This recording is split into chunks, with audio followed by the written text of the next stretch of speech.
ॐ भूर्भुवः स्वः तत्सवितुर्वरेण्यं भर्गो देवस्य धीमहि धियो यो नः प्रचोदयात्। बच्चे के शरीर के निचले हिस्से में, खासकर जेनिटल एरिया में कुछ रैसेज पड़ जाते हैं, जिसमें लाल होते हैं, उभरे होते हैं, उसमें दरार पड़ जाती है, उसमें कट जाते हैं, उसमें खाल उलड़ने लगता है और जलन भी होती है। तो इसी को हम नैपी रैश कहते हैं या डायपर रैश भी कहते हैं, कह सकते हैं।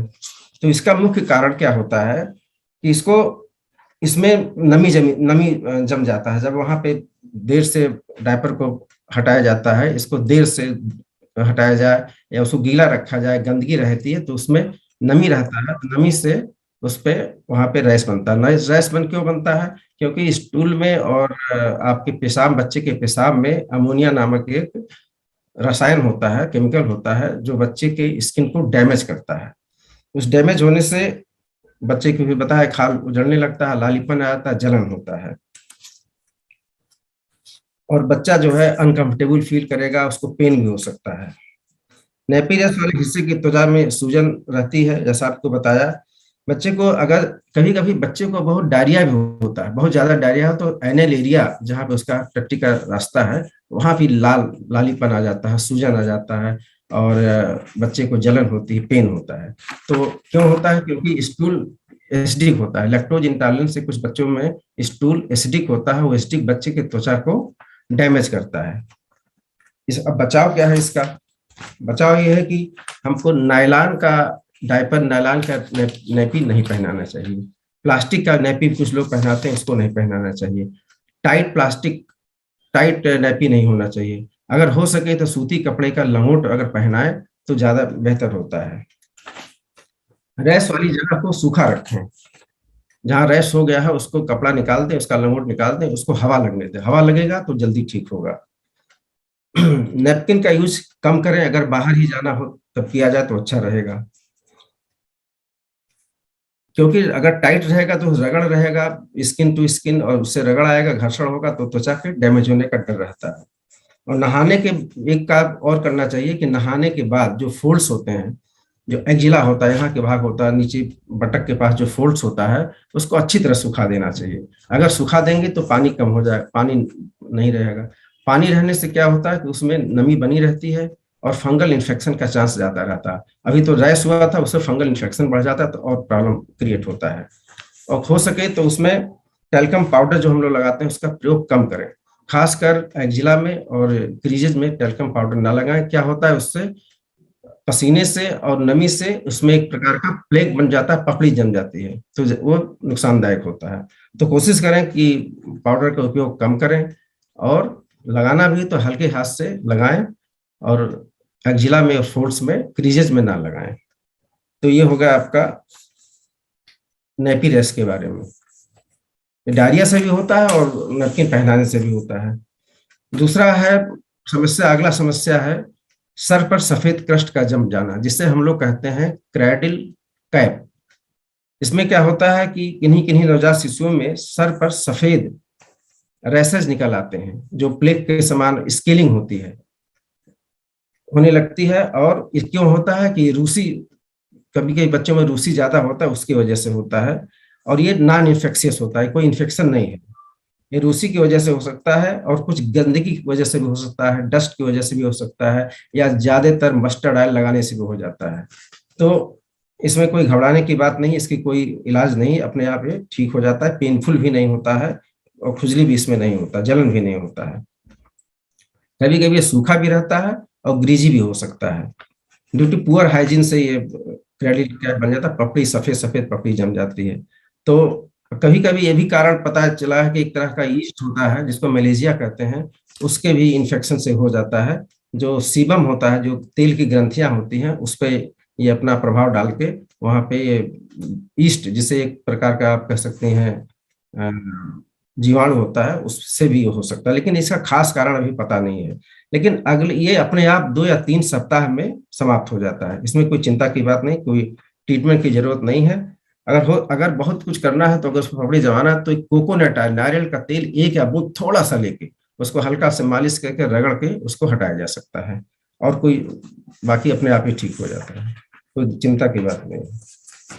तीसरी समस्या आती है दूध उलटना या फेंकना। बच्चे, ये बहुत कॉमन समस्या, लगभग हर बच्चे दूध फेंकते हैं दूध पिलाने के बाद। तो दूध, मुख्य कारण क्या है, दूध पीते समय बच्चे जो है हवा निगल लेते हैं, हवा स्वैलो कर लेते हैं। कैसे क्यों कर लेते हैं? क्योंकि जब बच्चे, अगर बॉटल फीडिंग बच्चे में ज्यादा प्रॉब्लम है, बॉटल फीडिंग बच्चे में अगर तिरछा दूध, फॉल्टी टेक्निक्स, दूध पिलाने के फॉल्टी टेक्निक से होता है। दूध का बोतल अगर तिरछा है तो उसमें दूध के साथ साथ हवा भी बच्चा लेता रहता है, तो पेट में जाके हवा गैस बनता है और उल्टी होने की संभावना बढ़ जाती है। और बच्चा कभी कभी जल्दी जल्दी रो रहा है, बीच बीच में रो रहा है, तब भी हवा लेगा और एयर जाने की संभावना रहता है। पीते समय बीच में अगर एयर स्वेलो करने लगता है, इससे कोई घबराने की बात नहीं है।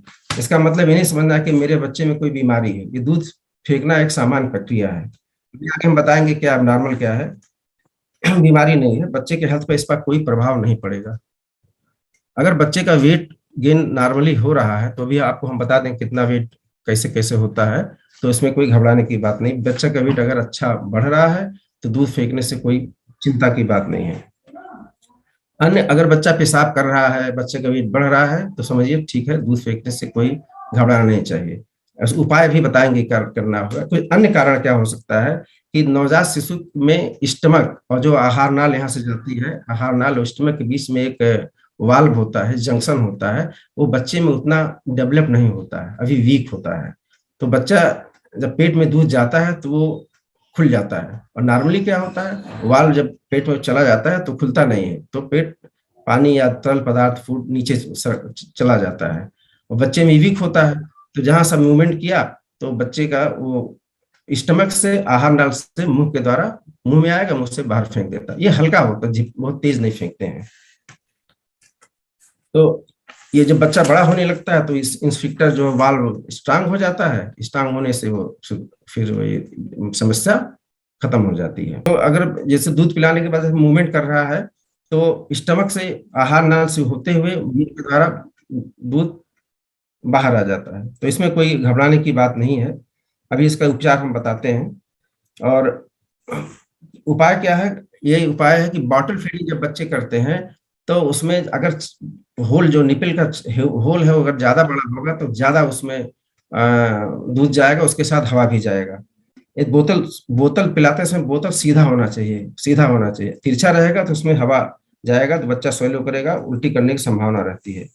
और ये इसका भी वेट ना करेंगे, बच्चा बहुत भूखा रहेगा तभी हम दूध पिलाएंगे। यदि बच्चा भूखा रहेगा जब दूध पिलाएंगे तो जल्दी जल्दी दूध पिएगा, और जल्दी जल्दी दूध पिएगा तो जल्दी जल्दी हवा भी लेगा, तो हवा जाएगा तो पेट में एरोफेजिया होगा, हवा जाएगा तो दूध पी, उल्टी होने की संभावना, दूध फेंकने की संभावना बढ़ जाएगा, स्टमक में इकट्ठा हो जाएगा। बच्चे को ज्यादा फोर्सफुली दूध भी नहीं पिलाना, ज्यादा दूध पिएगा तो उल्टी करने की संभावना ज्यादा रहेगी। हर फीड के बाद, सबसे इंपॉर्टेंट है, हर फीड के बाद बच्चे को डकार जरूर दिलाएं, कंधे पे लेके बच्चे को, और पीठ को 15, 20, 25, 50 बार तक, 60 बार भी आप थपाइए। बहुत हल्का ना थपाइए, थोड़ा इतना भी तेज ना हो कि उसको चोट लगे। बीच का थपथपाने से डकार आ जाता है। कभी कभी डकार थपथपाने के बीच में ही बच्चे थोड़ा सा उलट देते हैं, तो कोई घबराने की बात नहीं है, ठीक है।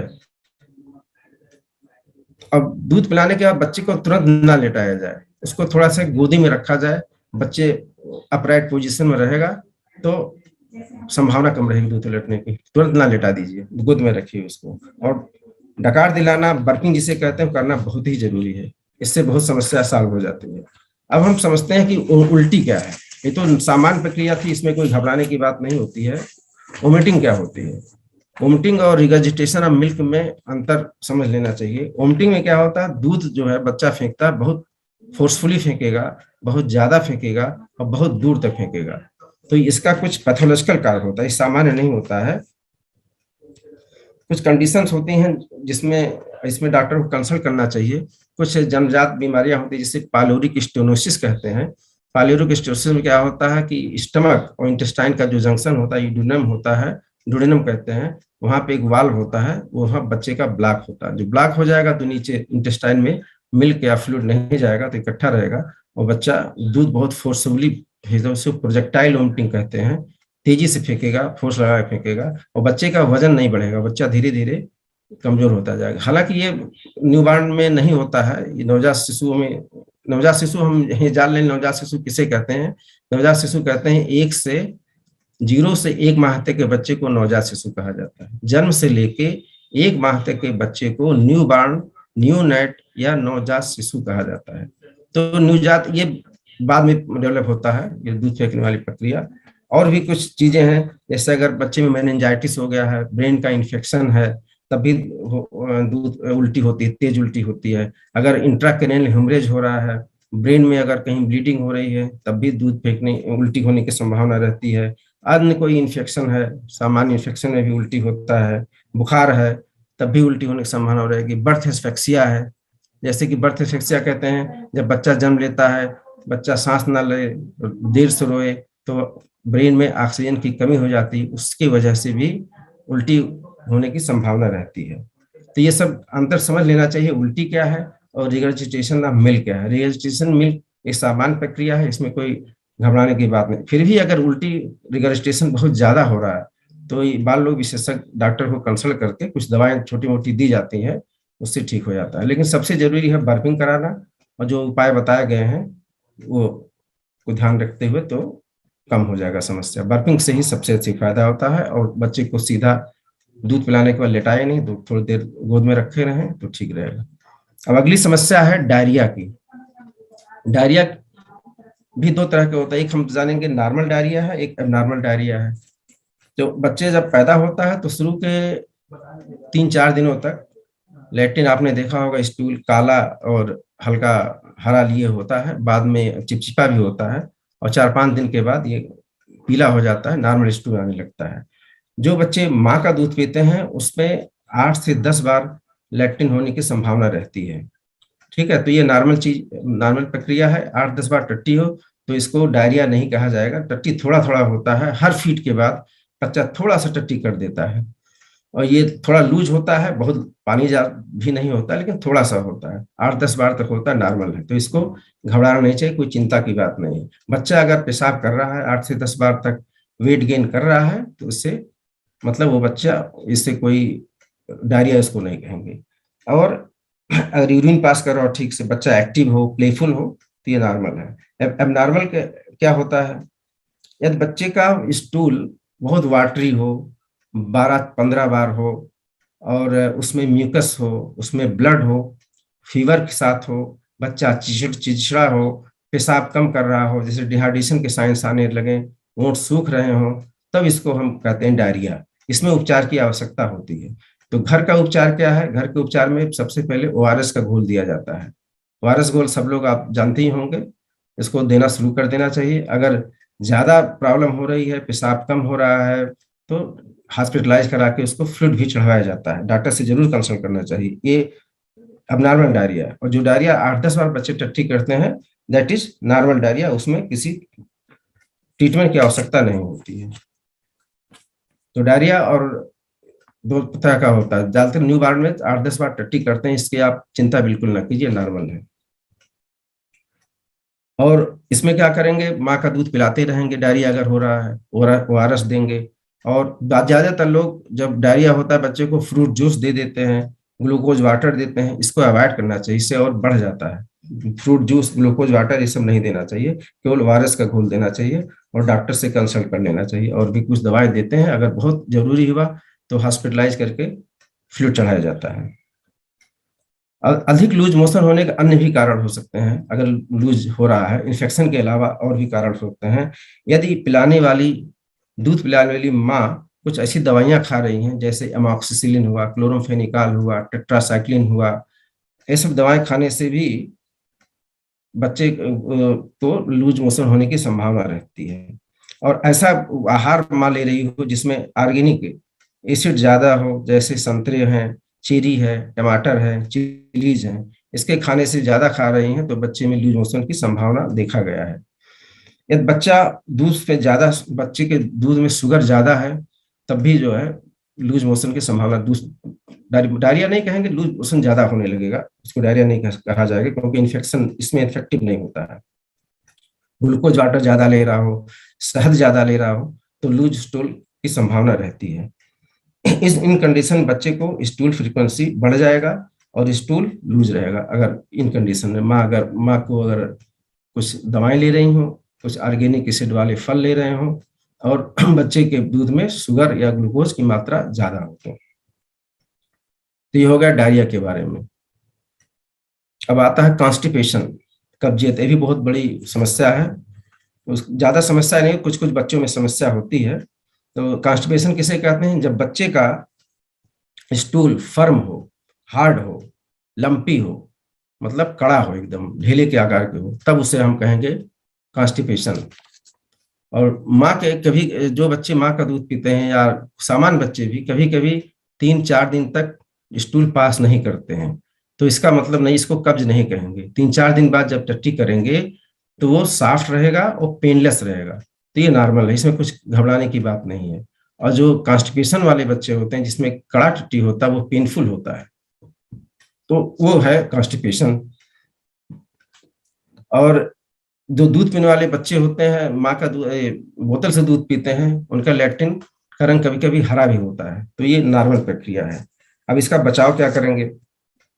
जिन बच्चों में कॉन्स्टिपेशन हो उन्हें एक्स्ट्रा ग्लूकोज दिए, जैसे भी बताया कि ग्लूकोज देने से लूज मोशन बढ़ जाता है, तो एक्स्ट्रा ग्लूकोज दीजिए, दूध में चीनी की मात्रा बढ़ा दीजिए और फ्रीक्वेंसी बढ़ा दीजिए, तो थोड़ा सा राहत मिलती है कॉन्स्टिपेशन में। अगर लैक्सेटिव को अवॉइड करना चाहिए, लैक्सेटिव्स नहीं देना चाहिए। अगर बहुत दिक्कत हो, 5-6 दिन तक स्टूल पास ना किया हो, स्टूल हार्ड हो रहा हो, तो एक ग्लिसरीन की सपोसिटरी आती है, जिसे ग्लिसरीन की बत्ती कहा जाता है, उसको टट्टी के रास्ते में लगा देना चाहिए। लगा देने से एक 15-20 मिनट में 10 मिनट बाद लैक्टिन हो जाता है, ग्लिसरीन सपोसिटरी से लैक्टिन हो जाता है, और कोई लैक्सेटिव का यूज नहीं करना चाहिए।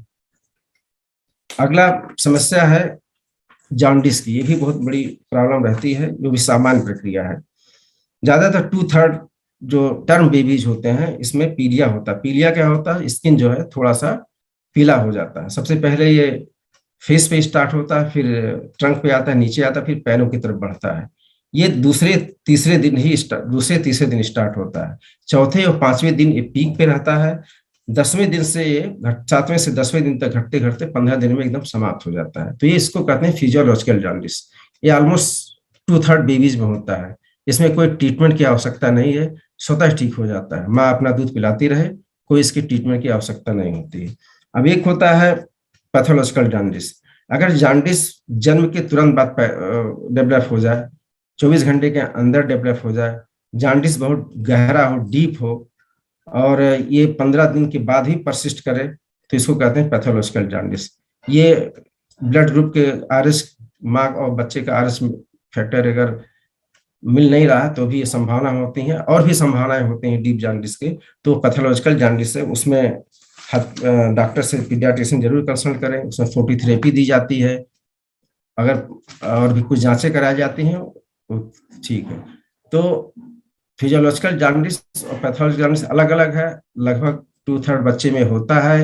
ये सामान्य प्रक्रिया है, अपने आप ठीक हो जाता है, इसमें ट्रीटमेंट की जरूरत नहीं है।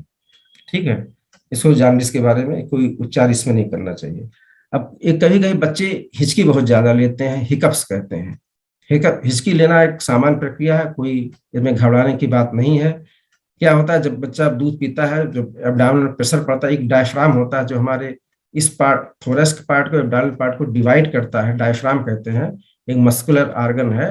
तो जब ये दूध पीता है, प्रेशर पड़ता है और इस पे डायफ्राम पे, तो इरिटेट होता है, तो उससे हिचकी आती है। तो हिचकी आना एक सामान्य प्रक्रिया है, अपने आप ये ठीक हो जाता है। अगर बहुत कुछ करना है, बच्चे को गोद में लेकर ऊपर नीचे दाएं बाएं थोड़ा सा हिला देने से भी हिचकी बच्चे की कम हो जाती है। तो ये कोई घबराने की बात नहीं है, डॉक्टर से कंसल्ट करने की बहुत जरूरत नहीं है। अगली चीज है, बच्चे कभी कभी छींकते हैं, तो माँ समझती हैं कि ये बच्चे को हमारे कोल्ड हो गया, सर्दी लग गई। ऐसा नहीं है, बच्चे का नाक बहुत छिद्र बहुत छोटा होता है, उसमें सिक्रीशन जब आते हैं तो बच्चा छींक के उसको निकालना चाहता है। सिक्रेशन ऐसे कोल्ड वाले सिक्रेशन नहीं, ऐसे सिक्रेशन जमा हो जाते हैं, तो छींक आता है तो निकाल देता है, तो ये नॉर्मल है। कोल्ड अलग चीज है, उसको कभी बाद में डिस्कस कर लेंगे। अगली चीज है मैस्टाइटिस। मैस्टाइटिस मतलब नियोनेटल मैस्टाइटिस, स्तनों में सूजन आ जाना। ये मेल और फीमेल दोनों बच्चों में हो सकता है। क्यों होता है? सूजन थोड़ा बहुत सूजन हो जाता है, इसमें मिल्क रहता है, तो ये जो माँ के हार्मोन जो होता है ये बच्चे के ब्लड में आ जाता है, ये हार्मोन की वजह से थोड़ा सा रहता है, और ये अपने आप ठीक हो जाता है। 1 हफ्ते बाद, 10 दिन बाद ठीक हो जाए। लेकिन इसको दबाना नहीं चाहिए, इसको प्रेशर लेके इसका मिल्क निकालने की कोशिश नहीं करना चाहिए। कुछ मेड्स होती है, दाइयाँ जो मालिश करती हैं, इसको निकालने की कोशिश करती हैं, इसकी वजह से इसमें इन्फेक्शन हो जाता है, इसमें एब्सेस भी बन सकता है, मवाद भी आ सकता है, बहुत पेनफुल कंडीशन होता है। इसे कभी नहीं दबाना चाहिए, सिकाई भी नहीं करना चाहिए, अपने आप से होता है, ये ठीक हो जाता है। ये हार्मोन की वजह से होता है, माँ से बच्चे के उसमें ब्लड में आ जाता है, और ये मेल फीमेल दोनों बेबीज में हो सकता है। इसको कहते हैं न्यूनेटल मैस्टाइटिस, स्तनों का सूजन। इससे घबराने की कोई बात नहीं है। अगला है वेजाइनल ब्लीडिंग।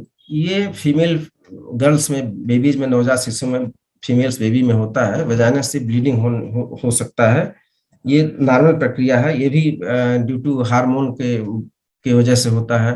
माँ से बच्चे के ब्लड में हार्मोन आता है, तो विड्रॉल ब्लीडिंग जैसे मेंसेज होता है उस तरह होता है। बहुत हल्का होता है, ज्यादा ब्लड नहीं आता है, और 1/4 फीमेल में ये देखा गया है। ये 3 से 5 दिन तक रहता है, और तीसरे से चौथे 5वें दिन ही डेवलप भी होता है। तो इसमें कुछ करना है, इसको केवल सफाई कर दिया जाता है, कॉटन से, स्टरलाइज कॉटन से सफाई कर दीजिए, और कुछ नहीं करना, अपने आप होता है, ठीक हो जाता है। घबराने की कोई बात नहीं है, डॉक्टर के पास ले जाने की इसमें जरूरत नहीं है। इसी तरह यौन स्राव होता है, वेजाइनल सिक्रीशंस भी होता है। ज्यादातर फीमेल बेबीज में वेजाइनल सिक्रीशंस होता है, उसमें ये कुछ करना नहीं रहता है, इसको स्टरलाइज कॉटन से साफ कर दिया जाता है, वो होता है 5 से 1 हफ्ते में ठीक हो जाता है, अपने आप ठीक हो जाता है। अब आता है एक्सेसिव क्राइंग क्या होता है। बहुत बच्चे ज्यादा रोते हैं, ज्यादातर बच्चे रोते हैं, कुछ कारण पता नहीं चल पाता है, तो इसके बारे में हम तो चर्चा करेंगे। जन्म के ऐसा देखा गया, कुछ जन्म के बाद 48 घंटे तक बच्चे आंखें बंद किए रहते हैं, खोलते नहीं हैं, और सोते ज्यादा हैं। तो ये तो सभी बच्चों में होता है, लेकिन कुछ बच्चे रात में ज्यादा रोते हैं और दिन में जगते हैं, दिन में जगते हैं, रात में रोते हैं। तो ये होता है यूट्रस में अपनी उनको साइकिल होता है, जब पहले माँ के पेट में रहता है उनके दिन और रात एक ही तरह होता है। तो धीरे धीरे बच्चा जब बड़ा होने लगता है तो वो दिन में जगता है और रात में सोने लगता है, तो इसमें घबराने की कोई बात नहीं है। और कारण क्या हो सकता है चर्चा करेंगे हम। अगर अगर बच्चा हैंग्री है, भूखा है, तब भी बच्चा रोएगा। और अगर कोई डिस्कम्फर्ट है, बच्चे को कोई डिस्कम्फर्ट है, जैसे कि नैपी डायपर गीला हो गया, देर से चेंज किया जा रहा हो, तब भी बच्चा रोएगा। और कोई अनप्लीजेंट कंडीशन है, कान का दर्द है, फीवर है, तभी बच्चा रोएगा।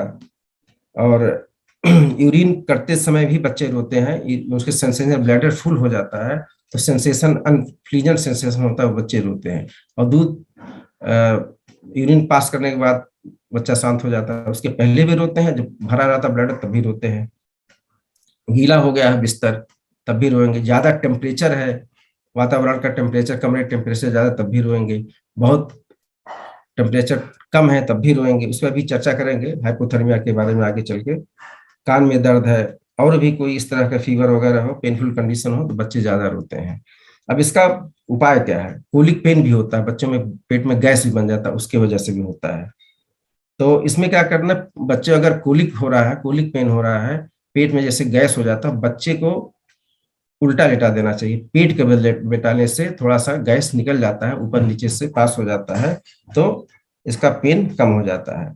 और बच्चे को रॉकिंग करते हैं, रॉकिंग मतलब क्या है, गोद में लेके दाएं बाएं ऊपर नीचे उसको किया भी जाता है, करने से भी ठीक हो जाते हैं। कटिंग के बच्चे को अपने आर्म में अच्छी तरह लिपटा लें, लपेट लें, चिपका लें, तभी बच्चे चुप हो जाते हैं। थपथपाएं बच्चे को, किस करें बच्चे को। अगर इससे भी शांत नहीं हो रहा है तो बच्चे को ड्राइव पे ले जाएं, बच्चे स्कूटर से, मोटरसाइकिल से या कार की ड्राइविंग कराएं, बच्चे सबसे इजी रहा, इफेक्टिव ये ट्रीटमेंट है। बच्चों को बाहर घुमाइए, ले जाइए, ठीक हो जाता है। हम लोग अक्सर देखें इमरजेंसी में रहते हैं, रात में बच्चे आते हैं, माँ बच्चे को लेके आती हैं, बच्चा बहुत रो रहा है, रो रहा है, जो हमारे पास आते हैं हॉस्पिटल में या क्लिनिक पे, तो बच्चा एकदम शांत रहता है। तो हमें तो शांत है, क्या ट्रीटमेंट दिया जाए? तो कहते हैं वहां तो इतना ज्यादा रो रहा था कि सब घर वालों परेशान हो गए, हम लोग लेके भगे। तो यही इसका है कि बच्चे को बाहर, घर के बाहर ले जाइए, ड्राइविंग पे ले जाइए, तो बड़ा बच्चा शांत हो जाता है, चुप हो जाता है। एक ये भी एक इफेक्टिव तरीका है बच्चे को शांत कराने के। और डकार दिलाने पहले बताया गया, अगर कोलिक पेन हो रहा है तो डकार दिलाए, खूब बर्पिंग करके, बर्पिंग कहते हैं, डकार दिलाइए, पीठ पे थपथपा के डकार दिलाइए। या अगर बहुत भी शांत रहे हो तो एक एंटी स्पाज्मोटिक ड्रॉप आते हैं, उसको भी कुछ डॉक्टर के कंसल्ट करके इसको पिलाना चाहिए प्रॉपर डोज में। अब कुछ होम रेमेडीज हैं, जैसे घर में किया उससे भी इफेक्टिव, वो भी इफेक्टिव है। जैसे नाभि के चारों तरफ हींग लगाया जाता है, जो घर में हमारी पुरानी दादी माँ लोग लगाती थी, वो भी इफेक्टिव है, हींग लगाया जा सकता है। तो इस कारण से बच्चे रोते हैं, तो उसी उपाय से आप उपाय कीजिए और वो कीजिए। अगला है, कुछ बच्चे ज्यादा सोते हैं, एक्सेसिव स्लीपीनेस कहते हैं, बहुत ज्यादा सोते हैं, वो आंखें बंद किए रहते हैं, माँ घबरा जाती है कि बच्चा क्यों सो रहा है। तो ये नॉर्मल प्रक्रिया है। शुरू के 48 घंटे तक बच्चे, 48 घंटे पैदा होने के बाद लग 24 घंटे में 18 घंटे नींद नॉर्मल है, सोते ही सोते हैं। अगर दूध पीते पीते बच्चे सो जाते हैं तो पीठ पैरों पे थपथपा के, कान को थोड़ा मरोड़ के जगा के दूध पिला देना चाहिए। तो ये नॉर्मल है, इससे कोई घबराने की बात नहीं है। 18 घंटे सोते हैं, धीरे धीरे जैसे बच्चे बड़े हो जाते हैं, 18 से 16 घंटे, 15 घंटे, 14 घंटे सोते हैं, फिर नॉर्मल रात में सोते हैं, दिन में जगते हैं। दिन में भी 3 घंटे, 2 घंटे बच्चे सोते हैं। ये नॉर्मल केस, शुरू में बच्चे ज्यादा सोते हैं, इससे घबराने की बात नहीं है। यदि एनेस्थीसिया, माँ सिजेरियन के दौरान बच्चे को, माँ को एनेस्थीसिया दिया गया, ऑक्सीडेशन दिया गया हो, तो वो माँ के ब्लड से बच्चे में आ जाता है, तो भी बच्चा थोड़े कुछ दिन, 1-2 घंटे, 1-2 दिन तक वो भी नींद में रहता है, सेडेशन में रहता है। तो ये भी एक कारण हो सकता है, टीबी सेडेशन दिया गया तो। अब हम आते हैं अगले उसमें, कैपिट। कैपिट क्या आते हैं? सर में सूजन। सर में सूजन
हेलो,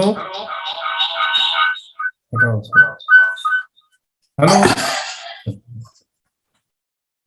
हेलो हेलो, आवाज आ रही है? जी। घर से कोई आवाज नहीं आ रही है? हेलो। हाँ जी, आ रही है। हाँ जी। अच्छा अच्छा, ठीक है, अभी बीच में हैंग हो गया था सारी, पता नहीं कैसे। अब शुरू करते हैं दोबारा। तो ये हम बता रहे कैपिट के बारे में, बता रहे सर में सूजन। तो दबाव पड़ता है तो स्कैल्प जो टिश्यू होता है उसमें फ्लूइड कलेक्शन हो जाता है। इसको बच्चा पैदा होने के बाद ही होता है। ये स्वतः है 4-5 दिन में अपने आप खत्म समाप्त हो जाता है, इसमें कोई ट्रीटमेंट की आवश्यकता नहीं होती।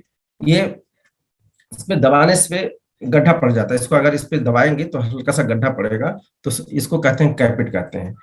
तो इसमें कोई ट्रीटमेंट की आवश्यकता नहीं है, ना इसको बहुत ज्यादा दबाना चाहिए, ये स्वतः समाप्त हो जाता है। इसी तरह मिलता है सिफेल हीमेटोमा कहते हैं, ये भी सूजन होता है। सिफेल हीमेटोमा में क्या होता है, जब प्रेशर ज्यादा पड़ता है डिलीवरी के दौरान तो ब्लीडिंग हो जाती है टिश्यू में, स्कैल्प में। तो ब्लीडिंग होता है, ब्लड का थक्का बन जाता है, क्लॉट इकट्ठा हो जाता है, तो भी वहां पे सूजन आ जाती है। तो ये सूजन जो है ये लोकलाइज होता है, एक ही जगह इकट्ठा होता है। जो बोन का पार्ट होता है, कई पार्ट होते हैं स्कल के, तो एक बोन पे ही लोकलाइज होता है। इसमें दबाने से गड्ढा नहीं पड़ेगा। तो इसका भी कोई घबराने की बात नहीं है, ब्लड कलेक्शन होता है धीरे धीरे धीरे धीरे, 15-20 दिन में, 1 महीना भी लग जाता है, इसको अपने आप सूख जाएगा, खत्म हो जाएगा। इसमें ब्लड को निकालने की आवश्यकता नहीं होती। कोई कोई लोग जो क्वैक्स होते हैं, ब्लड निडल डाल के, इंसिजन डाल के निकालते हैं, कभी कतई नहीं करना चाहिए, इससे और पकने का डर रहता है। अगर फिर भी अगर बहुत ज्यादा नहीं ठीक हो रहा है तो ये डॉक्टर से, बाल डॉग विशेषज्ञ से कंसल्ट करना चाहिए। और कभी कभी इसमें कैल्सिफिकेशन, कभी कभी रेयर केसेस में कैल्सिफिकेशन हो जाता है। कैल्सिफिकेशन मतलब जो ब्लड क्लॉट था उसमें कैल्सिफिकेशन से हार्ड हो जाता है, वो भी धीरे धीरे बाद में खत्म हो जाता है। तो ये सिफेल हीमेटोमा और कैपिट सक्सीडम दोनों होता है। एक में ब्लड, सिफेल हीमेटोमा में ब्लड कलेक्शन होता है, और कैपिट में फ्लूइड का कलेक्शन होता है। और कोई इसमें ट्रीटमेंट की आवश्यकता नहीं होती, कोई वरी की बात नहीं, चिंता की बात नहीं है। तीसरा आता है हेड के ही बारे में देखा जाए तो एसिमेट्रिकल हेड होता है शेप। किसी किसी बच्चे का शेप एसिमेट्रिकल होता है, जैसे कहीं चपटा होगा कहीं उभरा होगा। तो इसमें ब्रेन की साइज नॉर्मल होती है, ऐसा नहीं कि ब्रेन की साइज कम है, उभरा रहेगा और चपटा रहेगा। तो इसमें करना क्या है, जो चिपटा हुआ पार्ट है उसको सॉफ्ट पिलो पे रखना चाहिए, और जो उभरा हुआ भाग है उसको सामान्य बेड पे रखना चाहिए। तो उससे धीरे धीरे वो अपने आप 1-2 महीने पे वो सामान्य स्थिति में आ जाता है, सर का साइज और शेप जो है नॉर्मल हो जाता है। ट्रीटमेंट की कोई आवश्यकता नहीं, इसको दबाना नहीं चाहिए कि उभरे भाग को दबा दे, बस पिलो, एक पिलो सॉफ्ट होना चाहिए जो दबा हुआ भाग है, ताकि और ना दबने पाए। तो ये हो गया आपकी कैपिट के बारे में, इसके बारे में, और सिफेल हीमेटोमा। अब कुछ और भी चीजें हैं उसको बताते हैं अभी। अब आता है कि अम्बिलिकल हर्निया क्या होता है। जो नाभि होती है, जब नाभि गिर जाता है बच्चे का, जब नाल गिर जाता है तो कुछ दिन बाद, 2-3 सप्ताह बाद एक उभार निकलता है, वही बल्ज होता है। तो थोड़ी सी 1 इंच 2 इंच का उभार, 1 इंच का ज्यादातर आधा इंच का होता है। तो 2 हफ्ते के बाद ये नाभि के ऊपर बल्ज उभार हो जाता है। यह भी एक कॉमन प्रॉब्लम है। तो ये क्यों होता है, क्योंकि जो नाभि के नीचे की मसल्स होती है किसी किसी बच्चे में वीक होती, कमजोर होती, उसके वजह से नीचे से स्टमक से दबाव पड़ता है, वो बल्ज करके बाहर आने लगता है। तो इसमें कोई ट्रीटमेंट की आवश्यकता नहीं है, अपने आप स्वतः 6 महीने बाद ये समाप्त हो जाता है। फिर भी अगर साइज बहुत बड़ा हो, 1 रुपए सिक्के के आकार से बड़ा साइज हो, और ये ठीक ना हो रहा हो, तो इसको आप सर्जन से कंसल्ट करके, अगर वो चाहेंगे तो ये 3 वर्ष तक ये परसिस्ट कर सकता है। 3 वर्ष तक अगर परसिस्ट कर रहा है अम्बिलिकल हर्निया, तो सर्जन को जरूर दिखाएं। अगर आवश्यकता समझेंगे तो सर्जरी द्वारा इसको ठीक किया जाता है। लेकिन ज्यादा सामान्य स्थिति में ये अपने आप स्वतः ठीक हो जाता है। ये बल्ज होता है अम्बिलिकस, जहाँ पे नाभि के पास। इसी तरह अगला एक होता है अम्बिलिकल ग्रेनुलोमा होता है। अम्बिलिकल ग्रेनुलोमा, ग्रेनुलोमा में क्या होता है, किसी किसी बच्चे में कार्ड के गिरने के बाद नाभि के बेस पर, उसके बेस पर लालिमा लिए हुए एक फ्लैश लाइक, बांस लाइक स्ट्रक्चर, कोनिकल स्ट्रक्चर होता है, लाल लाल सा होता है, बहुत 0.5 सेंटीमीटर का आकार का होता है, ये रहता है। ये इसको कहते हैं अम्बिलिकल ग्रेनुलोमा कहते हैं। इसका उपचार क्या है, इस पे जो घर का कॉमन साल्ट है उसको लगा देने से, 4-5 दिन लगाइए, दिन में 2-3 बार, या तूतिया जो कॉपर सल्फेट कहते हैं उसको भी लगाने से ये धीरे धीरे अपने आप समाप्त होता है। इसको इंसाइज नहीं करना चाहिए, कटवाना नहीं चाहिए, ये नमक से या सिल्वर नाइट्रेट के घोल से या कॉपर सल्फेट दूतिया के इससे लगाने से ये 4-5 दिन में, 1 हफ्ते में समाप्त हो जाता है। लाल रेड फ्लश टाइप होता है, या बहुत ज्यादा हो तो स्पिरिट से हल्का फुल्का, अगर वूजिंग हो रही हो तो कॉटन स्पिरिट लेकर उसको साफ करते रहना चाहिए। अब एक अगला समस्या है मीलिया कहते हैं। मीलिया क्या है? लगभग सभी न्यूबॉर्न में होता है। नाक पर छोटे छोटे पिन पॉइंट साइज के सफेद या पीले दाने दिखाई देते हैं, जिसको मीलिया कहते हैं। ये स्वतः 3 दिन तक रहता है, तीसरे चौथे दिन अपने आप समाप्त हो जाता है। इसमें ट्रीटमेंट की आवश्यकता नहीं होती। कॉमन प्रॉब्लम है, लोग डर जाते हैं कोई बीमारी है तो ये अपने आप 2-3 दिन में समाप्त हो जाए। No treatment is required. कभी कभी बच्चे में एक्ने हो जाता है, जो मुहासे होते हैं जैसे बड़ों में होते हैं, तो बच्चों में भी ये एक्ने न्यूनोट्रम कहते हैं। ये क्यों होता है? ये भी हार्मोन की कमी, हार्मोन्स की वजह से होता है। माँ का हार्मोन बच्चे में आ जाता है, एंड्रोजन वगैरह, तो छोटे छोटे स्पॉट जैसे माथे पे, फेस पे, नाक पे होते हैं, और 2-3 दिन में ये डिसअपियर हो जाते हैं। इसमें कोई घबराने की बात नहीं, no need of skin treatment की जरूरत नहीं है। अब कुछ समस्याएं और हैं अभी। कंजेनाइटल हाइड्रोसील है। हाइड्रोसील में क्या होता है कि जो बच्चे का स्क्रोटम होता है उसमें पानी भरा रहता है, एक साइड में या दोनों साइड में हो सकता है। एक सेकंड।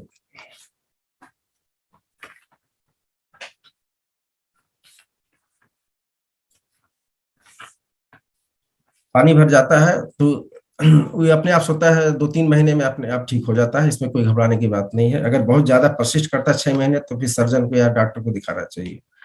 और एक होता है फॉन्टानेल्स होता है, यहाँ पे तालू, तालू जिसे आप कहते हैं, यहाँ भी होता है, पीछे भी होता है। तो कुछ लोग समझते हैं तालू है, इसमें गड़बड़, ये गड्ढा होता है वहां पे। क्यों होता है? क्योंकि यहाँ पे बोन अभी डेवलप नहीं रहता है। ये स्ट्रांग फाइब्रस टिश्यू वहां पे रहता है, जिससे उसका ब्रेन का प्रोटेक्शन होता रहता है। और धीरे धीरे जब ये बोन बनने लगता है तो समाप्त हो जाता है। जो सर के ऊपर वाले हिस्से में होता है वो 12 से 18 महीने पे समाप्त हो जाता है, बोन वहां आ जाता है। और पीछे भी छोटा सा एक होता है, वो तो 2 ही 3 महीने पे वो समाप्त हो जाता है, वहां पे वहां बोन बन जाता है।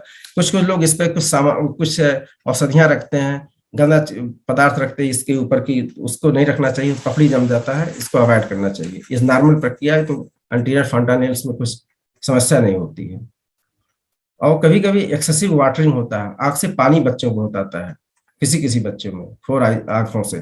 तो इसका कारण है कि अगर काजल और सुरमा नहीं लगाना चाहिए। काजल सुरमा लगाने से भी वाटरिंग होती है, तो इससे लगाने से आंख न बड़ा होगा ना उसकी सुंदरता बढ़ेगी। इसको अवॉइड कीजिए, क्योंकि सुरमे में जो है लेड की मात्रा थोड़ी बहुत होती है, और काजल में तो आप जानते हैं धुएं से बनता है, कार्बन रहता है, तो उसको लगाने से नुकसान ही होता है। तो ये काजल जब नहलाया जाता है, क्या होता है सुरमा, ये यहाँ पे एक छिद्र होता है, आंख के पास एक छिद्र होता है कोने पे, उस छिद्र ब्लॉक कर देता है। सामान्य अवस्था में क्या होता है, पानी बनता रहता है आंखों में, आंसू बनता है, और छिद्र के द्वारा गले में जाता रहता है, इसलिए वाटरिंग हमको आंसू नहीं गिरते हैं, वाटरिंग नहीं होती है। लेकिन जब छिद्र ब्लॉक हो जाएगा तो वो अंदर नहीं जा पाएगा गले में, छिद्र के द्वारा डक्ट ब्लॉक हो जाएगा, तो क्या होगा, पानी आंसू ज्यादा वाटरिंग बच्चे को होने लगेगी। तो इसलिए अवॉइड करना चाहिए। कभी कभी ऐसे भी होता है, वाटरिंग होता है, तो इसमें यहाँ पे एक गड्ढा, यहाँ पे हड्डी को दबा के मसाज करना चाहिए। हल्का सा ऑयल लगा लीजिए उंगली में, यहाँ पे मसाज कीजिए इस जगह, तो वो छिद्र खुल जाएगा। छिद्र खुलने से पानी का आना कम हो जाएगा। और ब्लॉक नॉस्ट्रिल्स कभी कभी ब्लॉक हो जाते हैं। नॉस्ट्रिल्स में नाक के जो होते हैं ब्लॉक हो जाता है, बच्चों को सांस में दिक्कत होती है। तो इसमें कुछ नहीं करना है, एक नॉर्मल सलाइन डाल दीजिए तो ब्लॉक खुल जाता है नाक, या गुनगुना पानी ही 1 बूंद डाल दीजिए तो खुल जाएगा, और उसको बड से निकाल लीजिए, रुई के बड से उसको निकाला जा सकता है। अब कुछ गंभीर समस्याओं के बारे में चर्चा करेंगे, जैसे कन्वल्जन हो, फिट्स आना होता है। फिट्स बच्चों में आता है। फिट्स में क्या होता है कि हाथ, पैर, चेहरे और आंख की जो मसल्स होते हैं, जल्दी जल्दी संकुचन का कंट्रैक्शन होता है। इस तरह बच्चे करते हैं, आंख भी नचाते हैं, इस तरह करते रहते हैं, तो इसको कहते हैं कन्वर्जन फिट्स आ रहा है। ये गंभीर समस्या है। इसका कारण क्या हो सकता है? इसमें बच्चा अचेतन अवस्था में चला जाता है, ये 5 से 10 मिनट भी रहता है, इससे ज्यादा भी रह सकता है। इसका मुख्य कारण है बर्थ एस्फेक्सिया। बर्थ एस्फेक्सिया मतलब हुआ घुटन। कैसे घुटन हुआ? जब बच्चा पैदा होता, अगर बच्चा नहीं रोया, सांस नहीं लिया, तो ब्रेन में ऑक्सीजन की कमी हो जाती है, उसकी वजह से भी फिट्स आने की संभावना रहती है। दूसरा कारण होता है हाइपोग्लाइसीमिया। हाइपोग्लाइसीमिया का मतलब है ब्लड में शुगर की कमी हो जाना, उसकी वजह से भी फिट्स आने की संभावना रहती है। हाइपोकैल्सीमिया, इसका मतलब है ब्लड में कैल्शियम की कमी होना, उससे भी झटके आने की संभावना रहती है। ब्रेन हेमोरेज, अगर ब्रेन में कहीं ब्लीडिंग हो रही है, मस्तिष्क में संक्रमण हो रहा है, मेनिंजाइटिस हो रहा है, तब भी फिट्स आने की संभावना रहती है। अन्य कारण है, अगर कोई भी तरह का सेप्सिस है, मतलब इन्फेक्शन है, तब भी फिट्स आने की संभावना है। कुछ जन्मजात बीमारियां हैं, इनकेफ्लो मेनिंगो हाइड्रोसिफेलस, इसमें भी हो सकता है। ये एक इमरजेंसी प्रॉब्लम है, इसको तुरंत हॉस्पिटलाइज करना चाहिए। इसमें झटका रोकने इंजेक्शन लगता है, कुछ जांचें होती हैं, ब्लड की जांच होती है, एमआरआई होती है, पता लगाया जाता है कि कारण क्या है झटके आने के। इसलिए इसमें तुरंत हॉस्पिटलाइज करना चाहिए, पीडियाट्रिशियन को दिखाना चाहिए। अब एक समस्या होती है हाइपोथर्मिया। हाइपोथर्मिया का मतलब है बच्चे का तापमान कम हो जाना। सामान्य तापक्रम कितना होता है? 37 डिग्री सेंटीग्रेड बच्चे का तापमान होना चाहिए। तो क्या होता है कि जब बच्चा पेट में रहता है तो माँ का तापमान कितना रहता है? 37 डिग्री सेंटीग्रेड रहता है।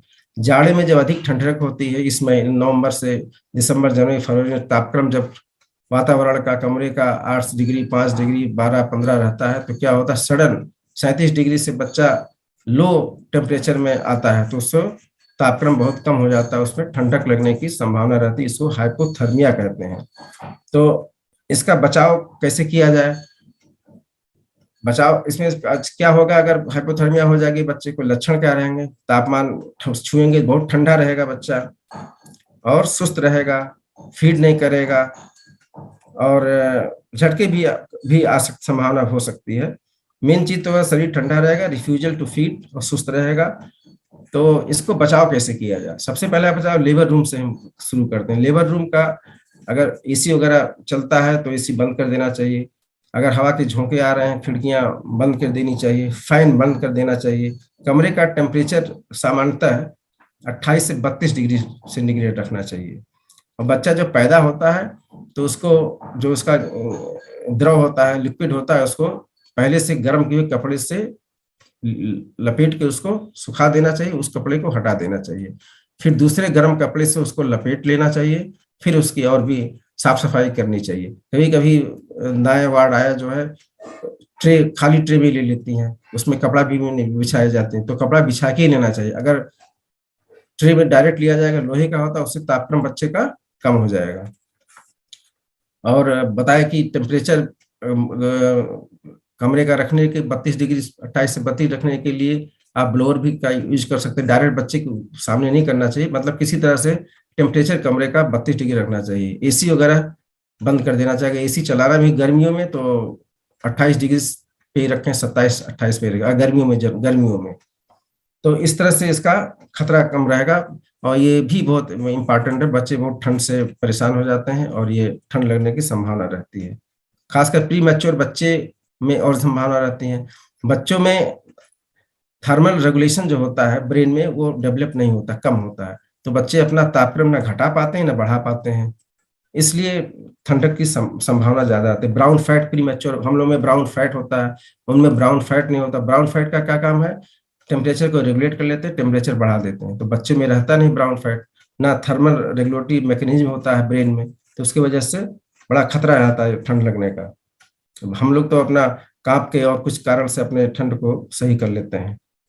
इसी तरह होता है हाइपरथर्मिया।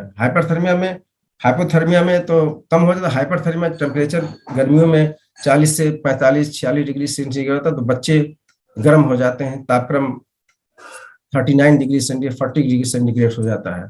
तो उसमें क्या होगा? उसमें डिहाइड्रेशन की संभावना रहती है, फिट्स आने की संभावना रहती है।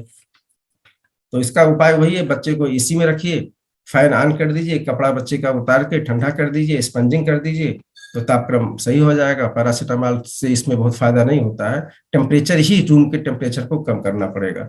इसको एक हाइपरथर्मिया है, ज्यादा गर्म हो जाना, क्योंकि बच्चे का hyper thermal regulatory system develop ज्यादा नहीं होता है। कुछ और अन्य कारण हैं, अन्य समस्याएं हैं। जैसे कंजलाइटन एनोमलीज हैं, जैसे इम्परफोरेट एनस, जन्म से ही बच्चे का मल द्वार बंद रहता है, तो इसको ये भी गंभीर समस्या है। आज का छिद्र ही नहीं होता मल द्वार, तो उसको प्लास्टिक सर्जन से कंसल्ट करके उसको खुलवाना चाहिए। कभी कभी फीमेल चाइल्ड में इम्परफोरेट हाइमन होता है, यौन द्वार का राज मेम्ब्रेन जो है बंद रहता है, उसको भी दिखा के ठीक करवा लेना चाहिए। कभी कभी बच्चे पैदा क्लेफ्ट लिप, क्लेफ्ट पैलेट, ओंठ कटा होता है, ओंठ तालू भी कटा होता है, तो इसको भी शुरू कुछ दिन बाद प्लास्टिक सर्जन सर्जरी द्वारा इसको 2-3 स्टेप में सर्जरी करके इसको ठीक कराया जा सकता है, ठीक हो जाता है, ये भी ठीक हो जाता है। हल्का फुल्का दाग रह जाता है लेकिन ठीक हो जाता है। क्लेफ्ट लिप, क्लेफ्ट पैलेट, किसी किसी बच्चे में एक्स्ट्रा फिंगर होते हैं, पैर में भी, हाथ में 6-6 उंगलियां होती हैं, तो ये भी समस्या है, तो इसको सर्जन से कंसल्ट करके इसको निकलवा देना चाहिए। कभी कभी बच्चे में सुपर न्यूमरी टीथ होते हैं, जन्म से ही पुश टीथ होते हैं, तो बाद में चल के खत्म हो जाते हैं, अगर अगर रहते हैं तो इसको डेंटल सर्जन से निकलवा देना चाहिए। और मेनिंगोसील और हाइड्रोसेफलस भी बच्चों को देखा जाता है, ब्रेन में पानी भर जाता है, या रीढ़ की हड्डी से जो मेम्ब्रेन होता है ब्रेन का से जो कनेक्टर होता है वो उभार होता है, उसमें पानी भर जाता है, तो ये भी गंभीर समस्या है, इसमें पैरालिसिस होने की संभावना होती। इसको भी सर्जरी द्वारा न्यूरो सर्जन को दिखा के इसको ठीक किया जा सकता है, लेकिन बहुत ज्यादा संभावना तो नहीं रहती है, इसमें हैंडीकैप बच्चे हो जाते हैं, फिर भी उपचार करवाना चाहिए। ये सब गंभीर समस्याएं हैं। और ठंड से बचाव के लिए एक चीज और होना चाहिए कि बच्चे को माँ के पेट से सटा के रखना चाहिए, इससे बच्चे के पेट से तापक्रम जो है माँ का तापक्रम बच्चे में पहुंचेगा। इसको कंगारू केयर भी कहा जाता है। जैसे कंगारू के पेट के नीचे एक पाउच होता है, उसमें अपने बच्चे को पालती है, उसमें टेम्परेचर बढ़ जाता है, इसी तरह इसको कंगारू केयर करते हैं। माँ को बच्चे को अपने पेट से अपने पास रखना चाहिए, उससे गर्मी मिलती रहती है, तो उसको हाइपोथर्मी कपड़ा संभावना कम रहेगा। और बच्चे को कैप लगाइए, मोजा पहनाइए, स्वेटर पहनाइए, डबल लेयर का कपड़ा पहनाइए, स्वेटर पहनाते रहिए, कम्बल से ढकिए। अगर ये कपड़े की नहीं है तो काटन में ही लपेट लीजिए। डिलीवरी के बाद ज्यादातर लोग कहते कपड़े रहते ही नहीं है, कहते कपड़े में लाई नहीं अभी, फिर तब तक ठंडा हो जाता है, तो अगर नहीं है उस समय तो कार्टन में रोल करके बच्चे को रखिए, लेकिन पहले से इंतजाम कर लेना चाहिए।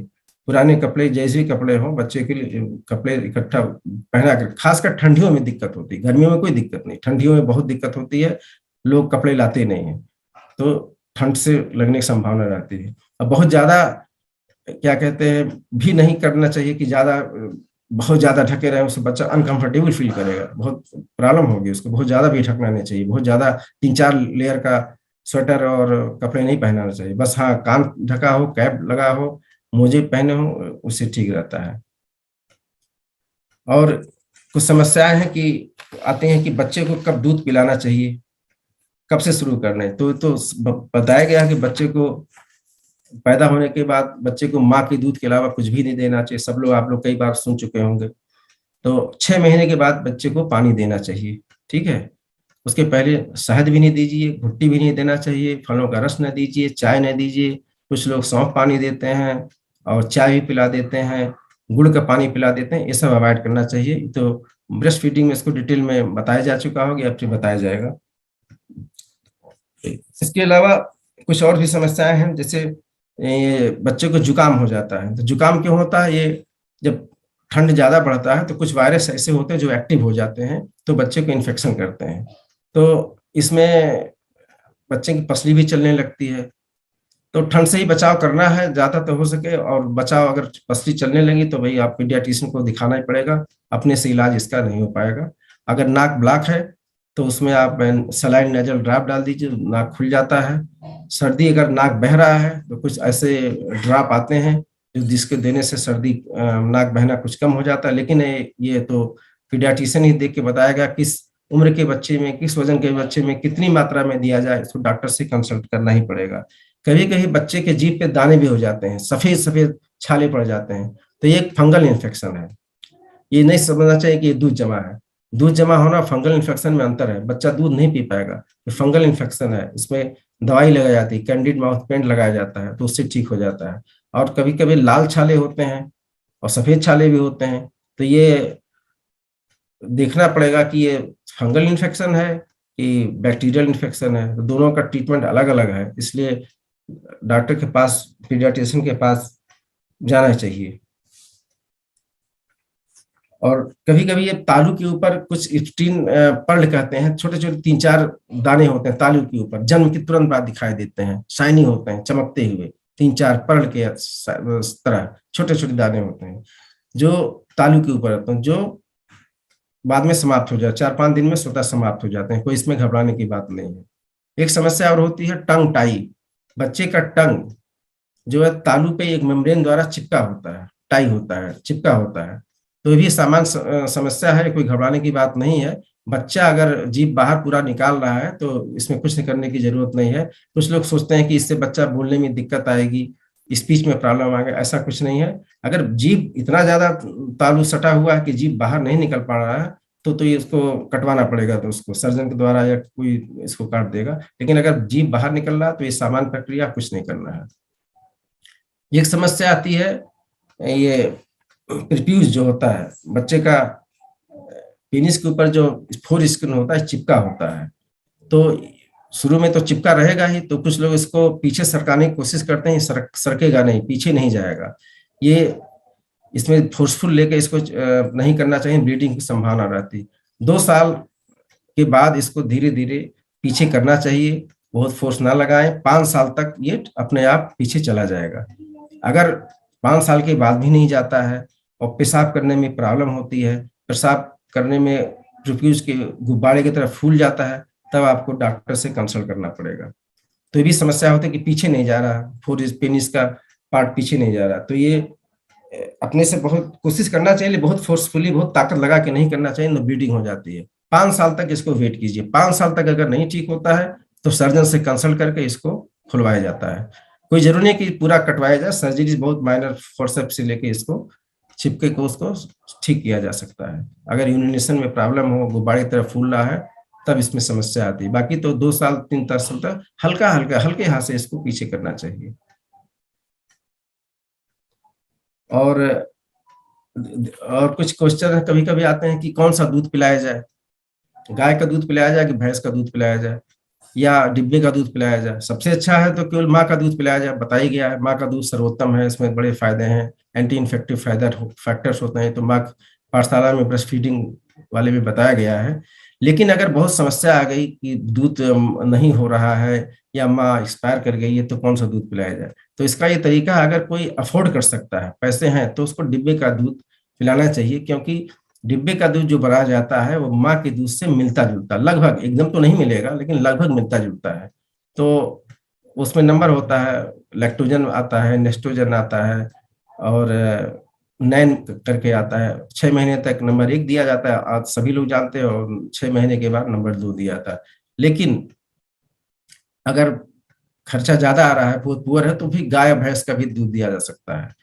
पानी मिलाना चाहिए कि नहीं मिलाना चाहिए, अगर छोटा न्यूबॉर्न गाय का दूध है तो उसमें पानी नहीं मिलाना चाहिए। भैंस का दूध है तो 3 महीने तक थोड़ा सा पानी, 1/4 पानी मिलाया जा सकता है, क्योंकि इस पे फैट ज्यादा होता है गाय भैंस के दूध में। वैसे तो गाय और भैंस का अवॉइड करना चाहिए, क्योंकि गाय के दूध, भैंस के दूध में सोडियम ज्यादा होता है। सोडियम होने से किडनी पे इफेक्ट करता है, बच्चे के किडनी थोड़ा सा इमेच्योर होता है, तो अवॉइड करना चाहिए। हम लोग तो पीडियाट्रिशियन, यही आजकल नॉर्म है, 1 साल तक गाय भैंस का दूध नहीं देना चाहिए। माँ का ही दूध 6 महीने दीजिए, उसके बाद पूरित आहार देना चाहिए, और 6 महीने तक डिब्बे का दूध बेटर है। लेकिन अगर ऑप्शन नहीं है तो फिर गाय भैंस का दूध तो देना ही पड़ेगा, लेकिन प्रेफरेबल है माँ का दूध, फिर डिब्बे का दूध, तब गाय और भैंस का दूध देना चाहिए। और लगभग मेरी बात लगभग समाप्त हो गई है। सबको बहुत बहुत धन्यवाद। ओम शांति।